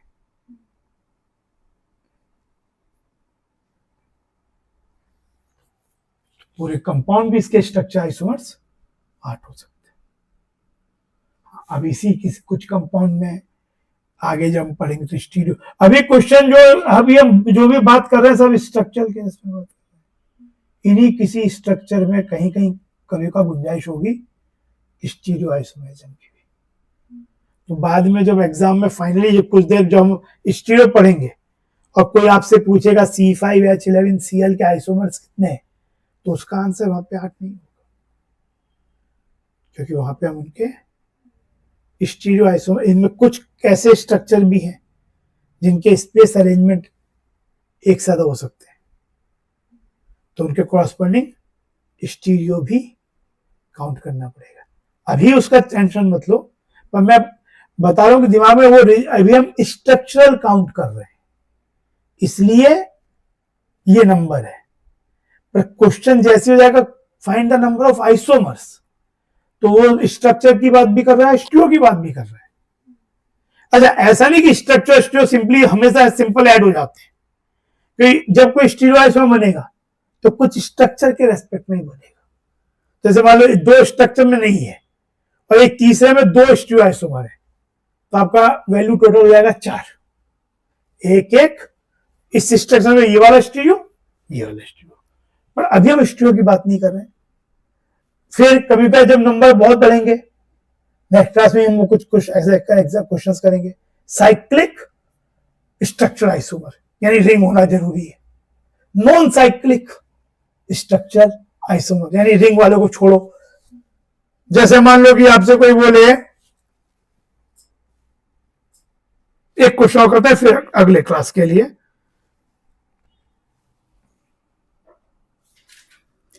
C5H10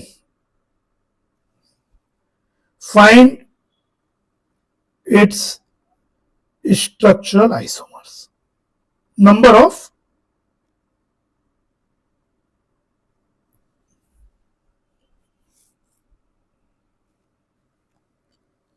इस फॉर्मूले के।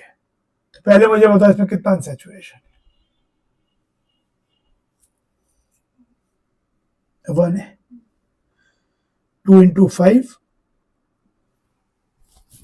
+2 -10/2 1। अब 1 अनसैचुरेशन आइदर एक डबल बॉन्ड से सेटिस्फाई हो सकता है, तो फिर आपके पास कोई रिंग की गुंजाइश नहीं है, या एक रिंग बन गया तो फिर कोई डबल बॉन्ड की गुंजाइश नहीं है पारीबैंड की। तो पहले मानते कि हमारे पास सी डबल बॉन्ड सी है, यानी अब ये ओपन वाले बनेंगे कंपाउंड। तो सी डबल बॉन्ड सी बना दिया तो मेरे पास कितने कार्बन बचे अब? 3 कार्बन। तो इसको मैं कैसे सोचूं कि 3 कार्बन का मैंने मान लो प्रोपाइल यहां जोड़ दिया इस कार्बन पे, तो बाकी क्या बची पॉसिबिलिटीज, है ना। फिर यही चीज प्रोपाइल की जगह आइसोप्रोपाइल भी हो सकती है, CH CH3 CH3। तो यहां क्या बचा, ये चीज। फिर मैं 3 को कैसे ब्रेक कर सकता हूं, 2 और 1 में, यानी यहां C2H5 आ गया तो यहां CH3 आ जाए। पर एक तरीका ये तो हो गया, एक ही कार्बन पे दोनों आ गए। एक हो सकता है ना।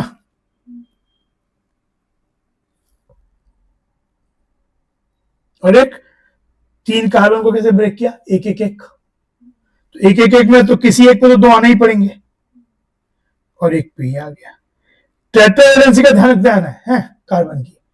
तो आपका टोटल कितने हो गए स्ट्रक्चरल नॉन साइक्लिक, 1 2 3 4 5, 5 में नॉन साइक्लिक। अब साइक्लिक पे नजर डालें।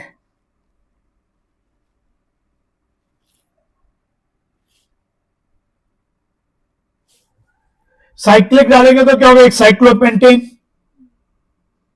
हो गया, है ना। फिर मिथाइल साइक्लोब्यूटेन हो गया, 3 कार्बन का इथाइल साइक्लोप्रोपेन हो गया। ये आपस में रिंग चेन आइसोमर्स है, एनी पेयर। इथाइल को मिथाइल मिथाइल में ब्रेक कर लो, 1 मिथाइल, और 1 डाइमिथाइल। जैसे ये आपस में क्या हुए, पोजीशन आइसोमर्स, ये पोजीशन हो गए। और बाकी कोई भी इनमें से एक पेयर जो है रिंग चेन आइसोमर, जैसे ये रिंग चेन है, रिंग की साइज अलग है, ये रिंग चेन है, ये चेन आइसोमर है केवल, रिंग की साइज सेम और चेन आइसोमर इसमें। और ये आपका पोजीशन आइसोमर, टोटल मिला के ये साइक्लिक स्ट्रक्चर आइसोमर हो गया 5 इसके। हमेशा ऐसा जो नहीं कि 5 अगर नॉन साइक्लिक है तो 5 ही आएंगे, बराबर आते नहीं है, इस केस में आ गए। तो टोटल कितने हो गए 10 स्ट्रक्चर आइसोमर। इन्हीं में कुछ कंपाउंड से रिलेटेड स्टीरियो भी है, वो बाद में आएंगी चीजें, तो आंसर बदल जाएगा। लेकिन अभी स्ट्रक्चर आइसोमर 10। कोई मुझे non cyclic structure isomer 5, cyclic भी 5 इस केस में। तो इस तरीके से तो हमें क्वेश्चन की उस लैंग्वेज को भी समझना होगा कि पूछ क्या रहे। एक ही क्वेश्चन है, वही सॉल्व, वही पेज पे सब लिखा हुआ है, तो उसी को पूछने के कम से कम 4-5 तरीके हो सकते हैं, और चारों के आंसर अलग हो जाएंगे। तो यू हैव टू अंडरस्टैंड कि आप जो कर रहे हो और वो जो पूछा जा रहा है उसमें क्या क्या चीज पूछी जा रही है, ठीक है ना। अभी इसी क्वेश्चन जैसा एडवांस में बोलोगे, कोई पूछे आइसोमर्स कितने होते हैं, तो आंसर 10 नहीं है, कुछ और होंगे। इसमें कुछ कंपाउंड्स, कुछ स्ट्रक्चर से रिलेटेड स्टीरियो आइसोमर्स भी है, तो उसका आंसर कुछ 10 से ज्यादा हो जाएगा। कोई पूछेगा साइक्लिक कितने, फिर बोले साइक्लिक आइसोमर्स कितने, तो साइक्लिक आइसोमर्स का आंसर भी हमेशा 5 नहीं है, साइक्लिक स्ट्रक्चरल 5 है। किसी इसमें का स्ट्रक्चर कॉरस्पॉन्डिंग स्टीरियो आइसोमर है, तो फिर उसका आंसर अलग हो जाएगा। जैसे बाद में आप पढ़े तो इसका साइक्लिक आइसोमर्स टोटल पूछा जाए तो उसका आंसर 7 है, स्ट्रक्चर 5 है, और इसमें कुछ के कॉरस्पॉन्डिंग स्टीरियो होने के कारण टोटल नंबर 7 हो जाता है।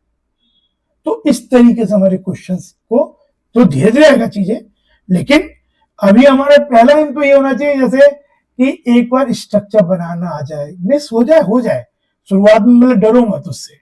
मतलब वो ऐसा नहीं कि पहले दिन से ही अगर आप 10 आंसर है तो बहुत बार होगा कि आपने कभी 10 आए तो ये भी हो सकता है कि 10 में हो सकता है एक मिस कर दिया और एक दो लिख दिया तो आंसर सही हो गया। तो यू है ज्यादा बाद में चेक करना आंसर से कि कोई रिपीट तो नहीं कर दिया, कभी मिस कर दोगे, पर धीरे धीरे वो चीज एरर खत्म हो जाएंगे। पर सबसे पहले बनाना आना, मतलब पहला स्टेप है अभी हमने बनाया कि भाई 5 का था, 4 का हो गया तो एक मिथाइल आ गया, 3 हुआ तो इथाइल को ब्रेक कर दिया, वो थॉट प्रोसेस डेवलप होना और फिर वो अपना आ जाएगा कि ठीक है एरर नहीं होना सेकेंड स्टेप है। पहले अप्रोच तो आनी पड़ेगी, करना कैसे, पहले इससे तो जो असाइनमेंट तुम लोगों को दिया है, पीछे जो दिया ना असाइनमेंट, उसे ट्राई करना। तो कौन सा वाला है बताता हूँ मैं, देखो नेक्स्ट क्लास में क्वेश्चन डिस्कस करेंगे इसके।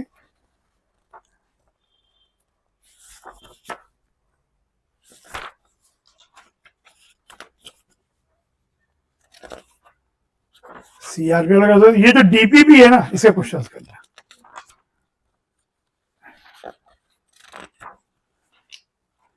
डीपीपी वाले क्वेश्चंस करना, क्वेश्चन आपके 1 से लेके 35 सिंपल क्वेश्चंस है, 2-4 लास्ट ही 4-5-6 क्वेश्चंस में अच्छा वो आएगा, बाकी तो बिल्कुल सिंपल टाइप के। और फिर नेक्स्ट क्लास में कुछ क्वेश्चन सेलेक्टेड क्वेश्चंस करेंगे, ठीक है ना। तो स्ट्रक्चर आइसोमेरिज्म नेक्स्ट क्लास में खत्म भी कर दे, खत्म तो हो ही गया स्ट्रक्चर में, ये टोटोइज्म बाद में पढ़ना है, बाकी स्ट्रक्चर यही था, अब प्रैक्टिस चाहिए। अगले क्लास में हम क्वेश्चंस करेंगे पहले एक बार।